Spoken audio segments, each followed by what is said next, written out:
Imagine an empire so powerful it spans continents.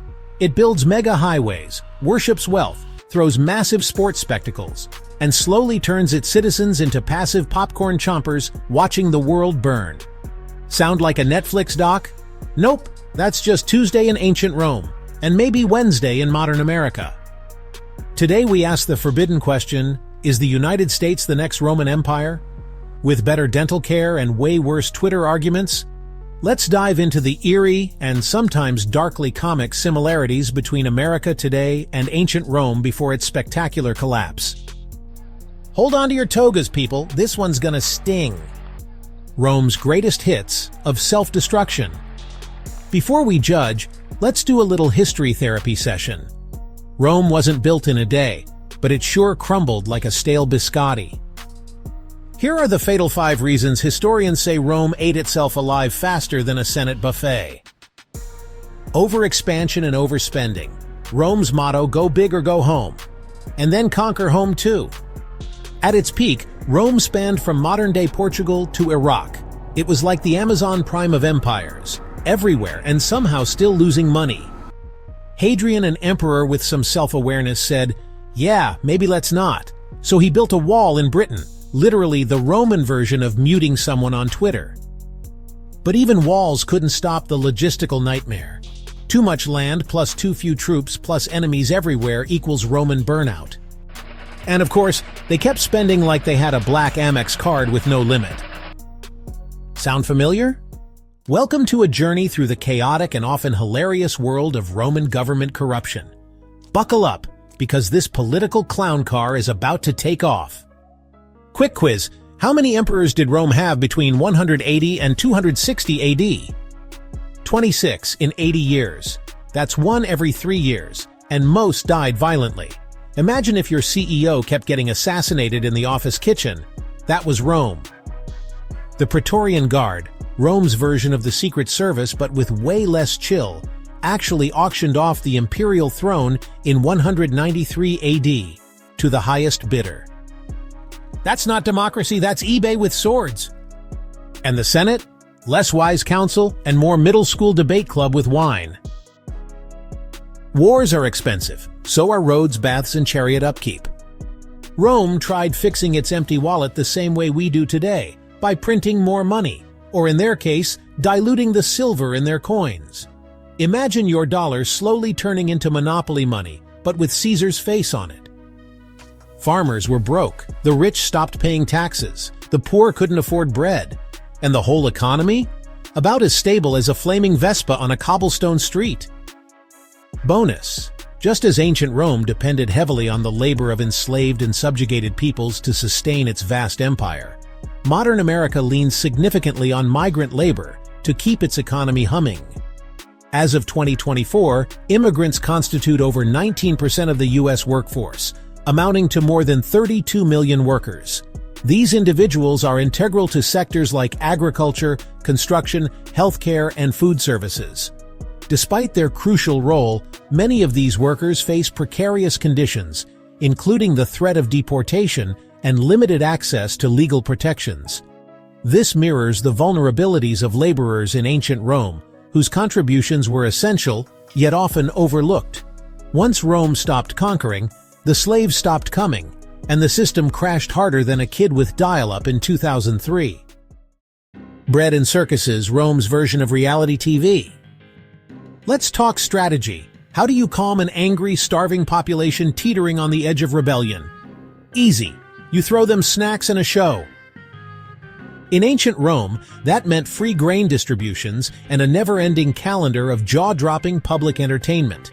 We're talking gladiator duels, wild animal hunts, public executions, and even mock naval battles where entire arenas were flooded just for the occasion.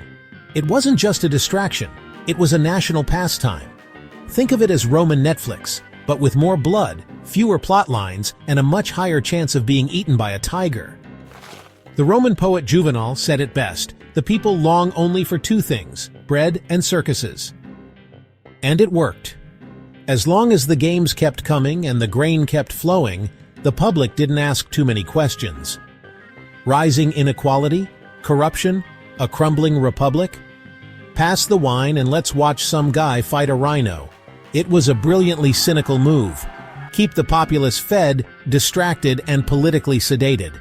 No need for revolution when your entertainment budget is bigger than your military's. Sound familiar? Today, it's not lions in the Colosseum. It's celebrity scandals, 24-hour news cycles, viral TikToks, and $7 nachos at a packed stadium. Bread and circuses 2.0. And just like Rome, the more chaotic things get behind the scenes, the flashier the show in front of the curtain.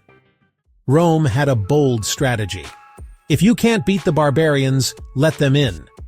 Goths, Vandals, Huns, Franks, and others were allowed to settle inside Roman borders. Some as refugees fleeing even worse enemies, others as mercenaries hired to defend the empire's crumbling frontiers. Think of it as a desperate RSVP list to a dinner party nobody really wanted to host. But here's where things went south. Instead of welcoming them as potential allies, Rome underfed them, overtaxed them, and in some cases, gave them land so bad it made a litter box look like beachfront property. The Gothic refugees were once so neglected, there's a documented incident where some were forced to trade their children for dog meat just to survive. Spoiler alert, if you treat a warrior people like garbage, they don't usually send thank you cards, they send armies. In 410 AD, the Visigoths, led by Alaric, stormed into Rome and sacked the Eternal City, a shock so profound it felt like the end of the world to many Romans. But it wasn't just a one-time thing. The Vandals followed suit in 455 AD, and the Huns under Attila began breathing down the empire's neck like an ancient apocalypse in motion. These weren't just invasions, they were revolts against exploitation, often from people who had once been Rome's own soldiers or allies.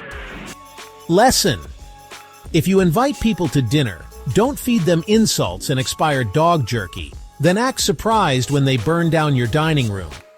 Empires fall not just from foreign threats, but from how they treat those they claim to protect. Meanwhile, in the United States, let's hold up a mirror now, and maybe a fire extinguisher. The U.S. currently has over 750 military bases in more than 80 countries. We've turned the globe into our own imperial Airbnb. Annual defense budget? Over $850 billion. That's 39% of global military spending, and yet somehow, we still can't fix potholes. We have a $30+ trillion debt and a defense system so big it could probably vaporize a moon, but not explain why a $1,200 wrench exists. Rome had coups. We have Congress, both equally dramatic. Between shutdowns, impeachment ping-pong, and speeches that sound like bad TED Talks, public trust is circling the drain. In 2023, only 20% of Americans said they trust the government to do the right thing most of the time. Honestly, the Roman Senate might have been drunk, but at least they showed up. Top 1% in America owns more wealth than the bottom 90% combined. Meanwhile, real wages have barely moved since bell-bottoms were in fashion, and we still argue about raising the minimum wage above the cost of a bag of frozen peas. Rome had gold-hoarding elites. We've got billionaires launching themselves into space while your Uber driver works 3 jobs. Modern bread and circuses. Hello, distraction economy. Rome gave you lions. We give you NFL Sundays, TikTok challenges, political cage matches on cable news, and 24/7 dopamine. Your average American watches more than 7 hours of screen time daily. That's an entire gladiator show binge, every day minus the hygiene. Politics has become performance art. And the crowd? We cheer, we boo, but we rarely vote. Outside pressures the new barbarians. No Goths at the gate. But we've got climate change, cyber warfare, pandemics, deepfakes of dead celebrities doing stand-up. The threats aren't wearing fur cloaks anymore. They're algorithmic, airborne, and extremely online. Mimi Break Empire Edition. Let's laugh so we don't cry. Julius Caesar's last words probably weren't "et tu, brute"? They were more like "ow." Again? Really? Nero didn't play the fiddle. It didn't exist yet. He probably played the lyre while Rome literally burned. Talk about mood lighting. Bread and circuses? Ancient version of TikTok and Uber Eats? Nothing new under the sun, except maybe gluten-free options. Dramatic ending. Cue the oil painting. Temples burning. Columns collapsing. Everyone screaming while shirtless. It's dramatic. It's depressing. It's kind of familiar. Final verdict. Is the US the next Rome? Maybe not tomorrow, maybe not next year, but patterns matter. Empires fall slowly, then all at once. Corruption, distraction, inequality, overreach. Been there, done that. Toga's optional. The question isn't, is the US the next Rome?